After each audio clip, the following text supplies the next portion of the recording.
اعوذ باللہ من الشیطان الرجیم بسم اللہ الرحمن الرحیم۔ جیسا کہ میں نے عرض کیا تھا کہ یہ جو سلسلہ شروع ہوا 14 سورتوں کا، پہلا جوڑا اس میں سے سورہ یونس، سورہ ہود علیہم الصلاۃ والسلام۔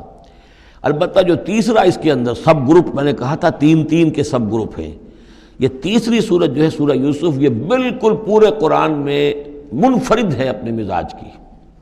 اس کے ساتھ جزوی سی مشابہت آئے گی ایک صورت کی، وہ میں بعد میں عرض کروں گا۔ اس وقت یہ ہے کہ اس کو نوٹ کیجئے کہ اب تک ہم نے پڑھا ہے جو در حقیقت انباء الرسل کا مضمون ہے، جو ضائع شد و مت کے ساتھ آیا ہے۔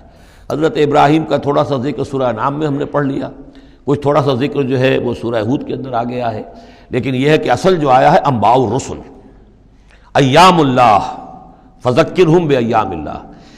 یہ قصص النبیین کے اعتبار سے یہ منفرد صورت ہے، پوری صورت ایک نبی کے حالات پر مشتمل۔ قرآن مجید میں اس کی کوئی اور مثال نہیں۔ پھر یہ کہ اس میں وہ رنگ ہے ہی نہیں کہ حضرت یوسف علیہ السلام نے یہ دعویٰ کیا ہو کہ میں رسول ہوں، مجھے مانو، میری اطاعت کرو، اور وہاں کی جو قوم تھی اور بادشاہ جو تھا اس سے کوئی تعاون نہ کیا ہو، کچھ نہیں، وہ انداز ہی نہیں مانو گے تو عذاب آئے گا، کچھ نہیں۔ تو نبی میں اور رسول میں جو فرق ہوتا ہے وہ بھی آپ کنٹراسٹ اچھی طرح سمجھ لیجئے۔ حضرت یوسف نبی تھے، رسول نہیں تھے۔ رسول بنا کر جسے بھیج دیا جاتا تھا وہ تو پہلے کہتا تھا مجھے مانو، میری اطاعت کرو، ان اعبدوا اللہ واطیعون، اللہ کی بندگی کرو، میری اطاعت کرو، اللہ اللہ اور خیر صلی اللہ، اس کے بعد اگلی بات ہوگی۔ لیکن نبی کا معاملہ یہ نہیں ہوتا۔ نبی جیسے کہ مصلح ہوتے ہیں، نیک لوگ ہوتے ہیں، اولیاء اللہ ہوتے ہیں، خاص اللہ تعالیٰ کے برگزیدہ بندے ہوتے ہیں۔ اب ظاہر بات ہے کہ ایسے بھی ہوتے ہیں جیسے ہماری اس امت کے اندر حضور کے بعد کتنے ہیں اولیاء اللہ پیدا ہوئے ہیں، اونچی شخصیتیں، کیونکہ وحی کا دروازہ بند ہو چکا ہے، نبی ان میں سے کوئی نہیں ہے۔ لیکن انبیاء بنی اسرائیل جو ہیں وہ گویا کہ اولیاء اللہ ہی تھے زیادہ تر، لیکن ان پر وحی بھی آتی تھی، وہ تسلسل جو ہے وحی کا چل رہا تھا۔ لیکن رسول وہی تھے کہ جنہیں تعین کے ساتھ کسی قوم کی طرف بھیج دیا جائے۔ حضرت یوسف کے جو یہ واقعات یہاں آ رہے ہیں اس تفصیل کے ساتھ، اور پوری صورت نازل ہوئی ہے، اس کا ایک سبب ہے۔ میں نے آپ سے عرض کیا تھا کہ یہ جو آخری دور تھا مکی، آپ کے قیام مکہ کے دور کا، زمانے کا، تو اس میں یہ کہ چیزیں پہنچ چکی تھی مدینے میں بھی خبریں، اور مدینے میں اہل کتاب کے یہود کے کان کھڑے ہو گئے تھے۔ اب انہیں تو امید تھی، منتظر تھے، نبوت تو آخری ظاہر ہونے والی ہے، لیکن سمجھتے تھے ہم میں سے ہوگا۔ یہاں بات بالکل جو ہے وہ تلپٹ ہو رہی ہے، لہذا وہ اب کچھ نہ کچھ شوشے چھوڑتے رہتے تھے اور انہیں کہتے تھے اپنے پیغامات کے ذریعے سے کہ اچھا تمہارے یہاں سنا کسی نے نبوت کا دعویٰ کیا ہے، اچھا تو اس سے یہ سوال پوچھو کہ یہ ابراہیم تو آباد تھے فلسطین میں، یہ جو یہودی بنی اسرائیل ہے یہ مصر میں کیسے پہنچ گئے، جو وہاں سے پھر حضرت موسیٰ ان کو نکال کر لے کر آئے، لیکن کیسے پہنچے، پہنچنے کا سبب کیا تھا، کیا ماجرا تھا؟ یہ اب تاریخ کا ایک سوال تھا جو انہوں نے کر دیا۔ اس کے جواب میں اللہ تعالیٰ نے یہ صورت نازل فرما دی، اور اس قدر خوبصورت انداز میں نازل کی ہے۔ اور میں آپ کو ایک اور بات بھی بتا دوں کہ میرا قرآن مجید کے ساتھ جو معنوی تعارف ہوا ہے پہلی مرتبہ صحیح معنی میں، وہ اسی سورہ یوسف کے حوالے سے ہے، اور سورہ یوسف کی تفہیم القرآن مولانا مودودی کی۔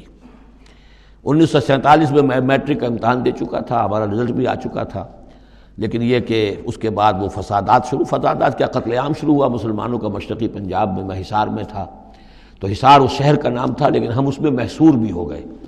تقریباً 1.5 مہینہ ہم نے مورچے بنا لیے اور اپنی حفاظت کرتے رہے۔ اس دوران میں ظاہر بات ہے کرنے کا کوئی اور کام تھا، وہ تو جو بھی مورچوں پر جن کی ڈیوٹی ہے وہ مورچوں پر کھڑے ہیں، باقی کوئی کام نہیں۔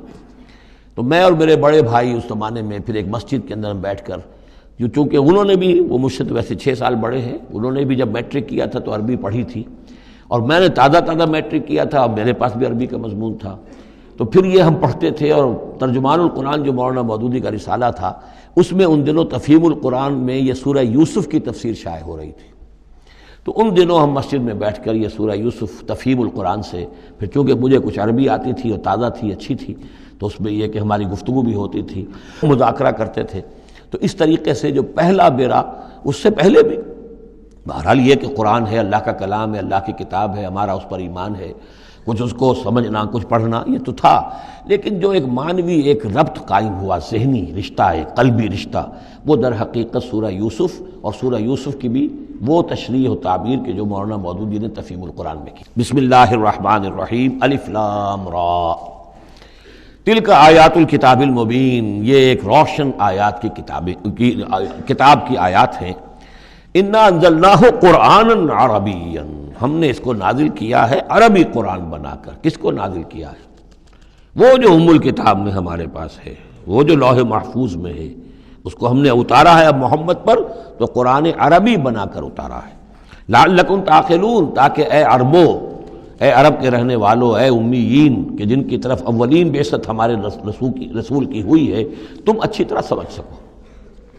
نحن نقص علیک احسن القصص، اے نبی ہم آپ پر بیان کرنے لگے ہیں بہترین بیان۔ یہ قصص نہیں ہے، قصص ہوتا قاف کے زیر کے ساتھ تو قصے کی جمع ہوتا، کہ بہترین قصہ ہم آپ کو سنا رہے ہیں، نہیں، احسن القصص، قصص جو ہے یہ یہاں پر یہ مصدر ہے، بہترین بیان، ہم آپ کے سامنے بہترین بیان پیش کر رہے ہیں، بما اوحینا الیک ھذا القرآن، اس قرآن کے ساتھ جو ہم نے آپ کی طرف وحی کیا ہے۔